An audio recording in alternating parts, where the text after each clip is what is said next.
Assalamualaikum warahmatullahi wabarakatuh. Salam sejahtera untuk kita semua. Salam kebajikan rahayu. Kami dari kelompok 10 dengan anggota 1 Muhammad Manan, 2 Reni Ika Agustina, dan 3 Nifa Nur Hasana akan mempresentasikan hasil studi kami yang berjudul Analisis Decision Tree dalam pengambilan keputusan investasi. Materi pertama, pengambilan keputusan investasi. Pengambilan keputusan investasi lebih dikenal dengan istilah capital budgeting atau pengambilan keputusan untuk alokasi modal.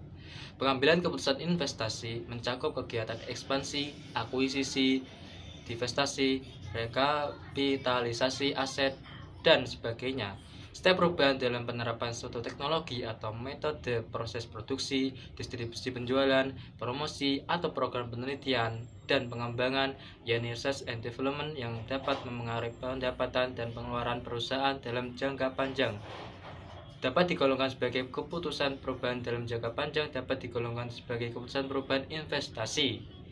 Demikian tersebut perlu adanya analisis dan evaluasi terhadap perubahan rencana investasi tersebut. Analisis dan evaluasi terhadap perubahan rencana investasi. 1. Kriteria evaluasi investasi. Kriteria untuk mengukur suatu rencana investasi dapat dikelompokkan menjadi dua bagian besar, yaitu A. Kriteria discounted cash flow atau DCF, terdiri dari 1. Net present value, 2. Internal rate of return, dan yang ketiga profitability index. Kemudian B. Non-discounted cash flow atau NDCF terdiri dari 1. Payback period dan accounting rate of return. Kemudian yang kedua yaitu metode net present value atau NPV. NPV merupakan metode penilaian investasi klasik yang sampai saat ini paling populer digunakan. Rumusnya yaitu NPV sama dengan N, sigma T sama dengan 1, CT dibagi 1 ditambah K dikali T dikurangi CO. Kemudian yang ketiga yaitu Internal Rate of Return atau IRR. IRR adalah salah satu metode untuk mengukur tingkat investasi. Tingkat investasi adalah suatu tingkat bunga di mana seluruh net cash flow setelah dikalikan diskon faktor atau telah di present value-kan, nilainya sama dengan initial investment atau biaya investasi. Rumusnya yaitu R sama dengan C1 dikurangi CO dibagi CO, atau R sama dengan C1 dibagi CO dikurangi 1. Selanjutnya rumus tersebut dapat dinyatakan dengan C1 dibagi CO sama dengan 1 ditambah R, atau CO sama dengan C1 dibagi 1 ditambah R. Jadi nilai IRR dapat dihitung dengan mencari tingkat bunga atau discount rate yang akan menghasilkan NPV sama dengan 0, atau N sigma T sama dengan 1, CT dibagi 1 ditambah R dikali T dikurangi CO sama dengan 0. Kemudian yang keempat yaitu profitabilitas index atau PI. Kriteria lain untuk mengukur rencana investasi adalah dengan menggunakan metode profitabilitas index atau PI. Rumusnya adalah sebagai berikut. PI sama dengan PV dari cash flow dibagi initial cash outlay. Kemudian yang kelima yaitu payback period atau PP. Definisi payback period adalah suatu periode yang menunjukkan berapa lama modal yang ditanamkan dalam proyek tersebut dapat kembali. Rumusnya adalah PP sama dengan initial investment dibagi annual cash flow.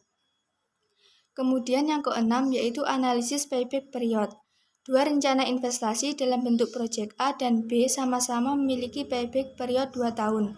Tetapi proyek A memiliki NPV dengan diskon rate 10% positif, sedangkan proyek B dengan diskon rate 10% memiliki NPV negatif. Keputusan yang terbaik adalah memilih proyek A karena NPV A positif. Keputusan yang diambil manajemen ini dapat menyesatkan, karena berdasarkan analisis cash flow, proyek B tahun pertama telah dapat menghasilkan pendapatan, sedangkan proyek A belum menghasilkan apa-apa. Jadi kesimpulannya, kita harus menggunakan metode payback period secara hati-hati. Metode payback period hendaknya hanya digunakan sebagai pelengkap. Karena itu, kita perlu menggunakan metode analisis investasi lainnya seperti NPV, IRR, PI, dan ARR. Kemudian yang ketujuh yaitu discounted payback period. Untuk memperoleh hasil analisis yang lebih akurat, kita sebaiknya melakukan diskon pada metode payback period. Project A dan Project B sama-sama memiliki payback period selama 2 tahun. Tetapi apabila kita menghitung payback period yang telah didiskon, kita memperoleh perbedaan durasi project, yaitu Project A selama 2 tahun 5 bulan dan Project B selama 2 tahun 8 bulan. Hal ini menunjukkan bahwa Project A lebih cepat pengembalian modalnya dibandingkan Project B. Namun, apabila dihitung NPV dengan tingkat bunga sebesar 10%, ternyata Project B jauh lebih menguntungkan dibandingkan Project A, karena NPV-nya lebih besar. Kesimpulannya, Project B lebih baik dibandingkan Project A. Kemudian yang kedelapan yaitu Accounting Rate of Return atau ARR. Metode ARR juga disebut metode perhitungan ROI atau Return on Investment. Rumusnya yaitu ARR sama dengan rata-rata income dibagi rata-rata investasi. Rata-rata income dihitung sebagai laba bersih setelah pajak atau EAT. Semakin besar nilai ARR atau nilai ROI suatu proyek, maka proyek tersebut semakin menarik. Selanjutnya yaitu pohon keputusan, teori pengambilan keputusan, penetapan alternatif terbaik, serta harus mendekati tujuan yang telah ditetapkan. Seorang pengambil keputusan haruslah memperhatikan logika, realita, rasional, dan pragmatis. Teori pengambilan keputusan adalah teknik pendekatan yang digunakan dalam proses pengambilan keputusan atau proses memilih tindakan sebagai cara pemecahan masalah. Decision Tree Analysis untuk pengambilan keputusan investasi. Prosedur analisis Decision Tree yang pertama membuat diagram pohon atau tree diagramming. Langkah-langkahnya identifikasi semua titik keputusan dan kemungkinan lain yang akan terjadi. Kedua, identifikasi alternatif keputusan untuk setiap titik keputusan. Yang ketiga, identifikasi apa yang mungkin terjadi dari setiap keputusan yang diambil. Dan yang keempat, membuat sebuah diagram pohon yang menunjukkan urutan keputusan dan kejadian yang mungkin terjadi. Selanjutnya yaitu estimasi kemungkinan atau expect cost sama dengan EC.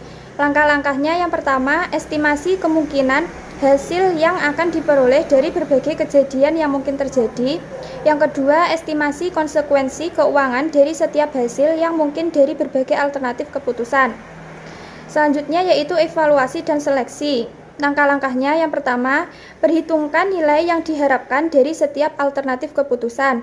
Yang kedua, pilih alternatif keputusan yang menawarkan nilai yang diharapkan yang paling optimal. Sekian penjelasan materi dari kelompok kami. Bila ada salah kata maupun penjelasan, kami minta maaf yang sebesar-besarnya. Akhirul kalam, assalamualaikum warahmatullahi wabarakatuh.